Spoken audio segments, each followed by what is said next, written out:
Bonjour à tous, je viens à vous aujourd'hui un peu spontanément, comme d'habitude. Je reviens pour discuter de différents principes que j'ai envie d'exprimer, en espérant que ces principes résonnent avec vous et qui vous permettent, en les intégrant, d'améliorer la qualité de votre vie et de votre conscience, d'être plus conscient de qui nous sommes.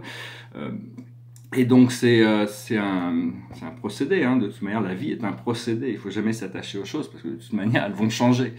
Je vais tirer quelques cartes pour voir par rapport à la cache. Je vais tirer 4 cartes. Ça devrait suffire pour la journée.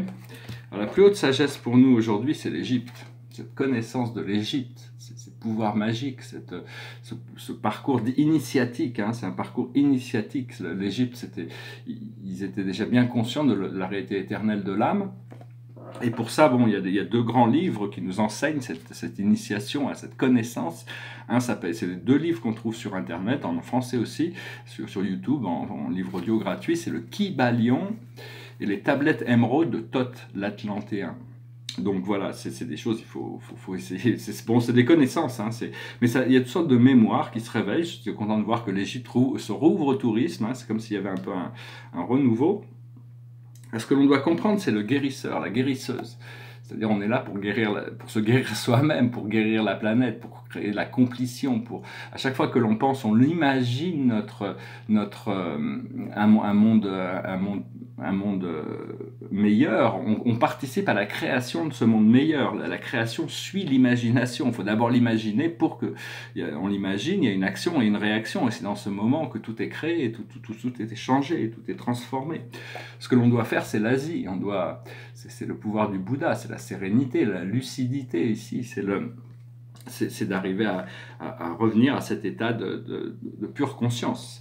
Et le message général pour nous, c'est transcender les genres, l'idée de genre.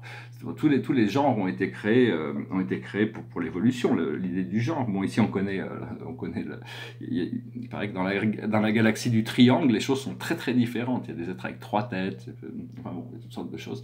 Mais j'ai pas vraiment visité la galaxie du triangle encore, mais pas été autorisé, mais disons qu'ici c'est vraiment l'habilité à revenir dans cet état de totalité où on n'est plus dépendant de quelqu'un pour arriver à trouver notre completion, et à partir de là on peut attirer le bon partenaire, le bon miroir, hein.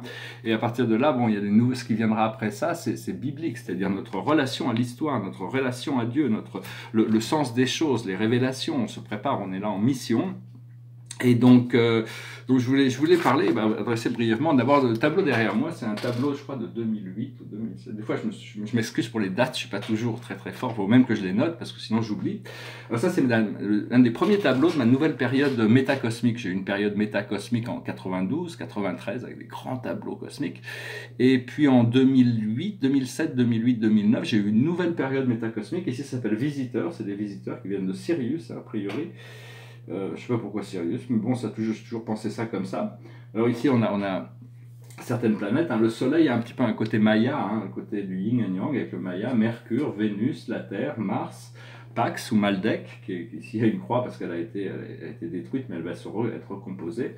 Jupiter, Saturne, Uranus, là il y a Nibiru, il y a Chiron, et Neptune, et Pluton là-haut, tout en haut, et puis ici il y a la lune noire Lilith, il y a Pallas Athéna, il y a Cérès et il y a Juno ici.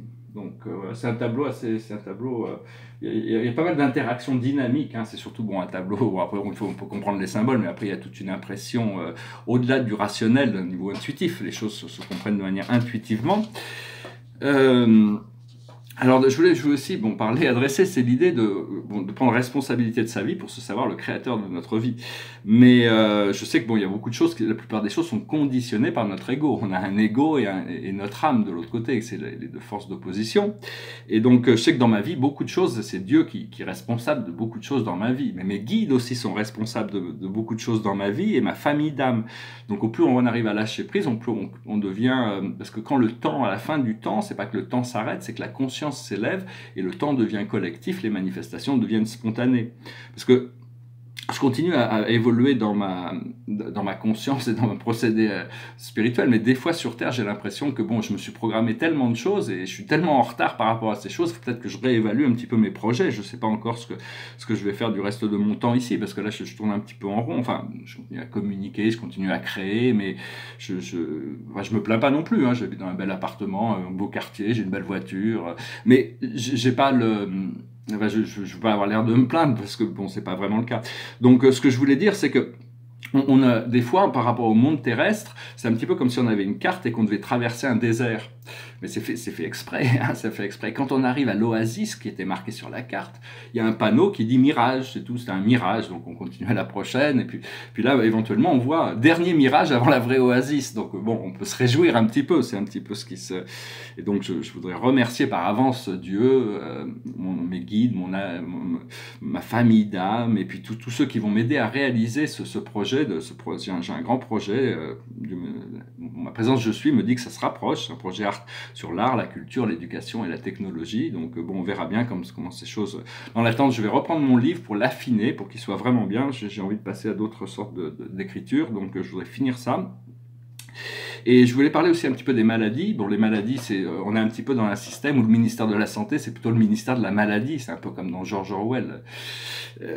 Toutes les choses sont renversées, mais on va revenir à la santé naturelle, et pour ça, on va redécouvrir des technologies qui sont le son et la lumière. En Atlantis, il y avait des chambres de guérison où ceux qui étaient malades allaient, et grâce à des sons, on faisait un diagnostic, et après de bons sons et la bonne lumière, ralignaient tous les corps de la personne. Et revenaient, ils sortaient du temple en pleine santé. Pourquoi? Parce que c'est le corps mental et émotionnel qui se sont séparés, qui sont plus du tout en accord. Donc c'est le corps physique qui réagit à cette déconnexion du cœur et de l'esprit. Donc c'est juste une idée, hein, mais bon, c'est important de comprendre que le corps physique tient à l'état naturel, naturellement. C'est juste parce qu'il y a des choses à adresser pour le ramener à sa fonction naturelle. Et parce que la loi de l'univers, c'est quelque chose qui fonctionne un petit peu comme la carotte et le bâton, hein, le karma. C'est-à-dire qu'on va nous guider à en sortir, mais si on ne veut pas, la vie va être forcée de nous pousser. Hein. Savoir aussi que cette rivière de l'ascension dont je parlais, c'est vous. Hein. Vous êtes la rivière. Il n'y a plus besoin de tirer, de pousser. Tous les flots viennent de nous. Une fois qu'on comprend ça, on ne peut pas se séparer de si on pense que cette rivière, c'est quelque chose que l'on doit atteindre, ou que l'on doit... qui est séparé de nous, qui est rajouté ou quelque chose, alors qu'en réalité elle a toujours été là. C'est juste que notre perception va s'avancer vers cette conscience qui est plus fluide. Ce qu'on cherche, c'est résoudre la dualité, comprendre que Dieu étant un, en tant qu'un, tout ce qu'il a créé dans l'un est un avec lui. Mais à un moment donné, pour évoluer, pour continuer plus, il faut créer l'autre. Et donc on a choisi d'être l'autre qui sert l'un, et au plus l'autre sert l'un, au plus l'un peut servir l'autre. Mais en réalité, il y a le petit moi et le grand moi, mais en réalité, il n'y a qu'un seul moi, il n'y a qu'un seul un, il ne peut pas y avoir plus d'un. Donc c'est toutes ces illusions, c'est pas facile, c'est très subtil.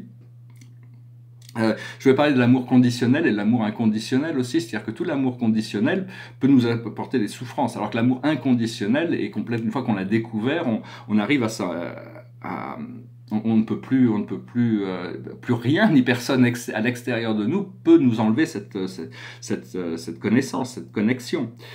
Comprendre que la vie est une pensée, la vie c'est juste une pensée divine. Quand Dieu change ses pensées, les choses changent. Et donc mais nous-mêmes, on a même ces pouvoirs. Dès que nos pensées changent, les choses changent. Tout est concept. Mais la vie est une pensée éternelle, infinie, autodistributive, qui se révèle et qui est directive. Pour le moment, il faut accepter du fait qu'on sort du Kali Yuga, donc on vit dans un monde qui est très très sombre, hein, donc il faut l'accepter. Mais en réalité, on ne peut jamais quitter notre demeure éternelle. Là où on a été créé divinement, éternellement par Dieu, on reste éternellement là où on est. Enfin, je sais pas, peut-être pas toutes les âmes sont comme ça, mais je pense pas. Je pense que c'est pareil pour tout le monde. Hein. C'est-à-dire qu'on ne peut pas changer ce qui on est originellement, mais on peut, en acceptant l'expérience de cette aventure au travers du temps et l'espace, quand on revient à notre nature éternelle, on revient en tant que plus que ce que l'on était avant. Donc... la compassion, c'est vraiment diriger la lumière et de l'amour vers ceux qui souffrent. Hein. Et je voulais aussi, je vais adresser faut savoir que tout ce que l'on recherche est déjà à l'intérieur de nous. C'est toutes sortes de petites idées, hein, qui peuvent être importantes à intégrer, à travailler avec. Je voulais parler du soleil, j'ai parlé du soleil. Le soleil, c'est le grand bénéfacteur. Hein. Si on devait payer notre facture au soleil, rien que pour la chaleur et la lumière, on serait déjà assez endetté. Mais en réalité, le soleil, ce qu'il fait, c'est qu'il envoie sa lumière à la Terre. C'est la Terre, le centre de la Terre, qui crée ce champ magnétique, ce champ d'amour qui nous permet d'avoir l'expérience de sentient. Sentient, je m'entends par sentient, intelligent, sensible et capable de s'autodéterminer. Ce qui permet à la vie d'explorer des choses dans un univers personnel. Donc tout ça, c'est des cadeaux entre le ciel et la terre, harmonisés. Vivant sur Terre, on doit harmoniser l'eau du côté de la Lune et le feu du côté du Soleil, et trouver la balance des énergies, et d'oublier toute cette idée de péché originel. Hein. C'est la dernière chose que je vais adresser aujourd'hui, mais cette idée de péché originel, ça a été inventé au concile de Nicée, le deuxième concile de Nicée, en 7e siècle après Jésus-Christ. C'était pour garder le pouvoir sur le peuple, en disant que personne ne pourra jamais plus faire que ce que Jésus a fait. Je m'excuse pour les gens qui ont des croyances solides à propos de ça, mais le fait que l'Église décide que Jésus était sacré et que tout le monde est impur, ça donne que plus aucune personne, à part le Christ, n'a de droit divin. C'est-à-dire que tout le monde est plus que du bétail. Hein. Donc ça, c'est quelque chose qu'il faut déconnecter, toutes les culpabilités. On a été créé divin, sacré, pur. Tout nous est donné, hein, en réalité, sur l'accès vertical. Une fois qu'on aura réussi à clarifier cet accès vertical, il y a toutes sortes de libertés qui vont se réaffirmer à l'intérieur de nous. Hein. C'est juste une question d'être réceptif. Voilà, j'espère que ce message aura été intéressant pour vous. Je vais rechanter une chanson qui me passait par la tête. C'est par rapport aussi un petit peu à mon plan d'âme. Des fois, j'ai l'impression que je suis tellement en retard que je ne vais pas pouvoir faire les choses que je vais faire. Mais enfin bon, je pense quand même qu'il y a quand même de la valeur à toute cette contribution que je peux faire et que j'ai pu faire. Donc j'essaie de pas trop m'en vouloir pour ça. Et donc c'est une question de cette idée, cette illusion du temps. Hein. It goes like this. Je n'aurai pas le temps, même en courant, plus vite que le vent, plus vite que le temps, même en volant, je n'aurai pas le temps de visiter toute l'immensité d'un si grand univers, même en 100 ans, je n'aurai pas le temps de tout faire. J'ouvre tout grand mon cœur, j'aime de tous mes yeux. C'est bien trop peu pour tant de cœurs et tant de fleurs. Des milliers de jours, c'est bien trop court, c'est bien trop court. Et pour aimer comme l'on doit aimer, quand on aime vraiment, même en 100 ans, je n'aurai pas le temps. Voilà, je remercie Michel Fugain, qui je connaissais pas très bien la variété française, mais il y a plein de c'est des choses très profondes, des grands questionnements sur le temps. En réalité, tout existe maintenant, donc c'est juste une question de conditionnement pour se préparer pour ce que l'on a demandé, et les choses devraient arriver naturellement. Voilà, je vous souhaite une excellente journée, j'espère que ce message aura eu un sens pour vous, et je vous dis à très bientôt. Namasté, namaskar.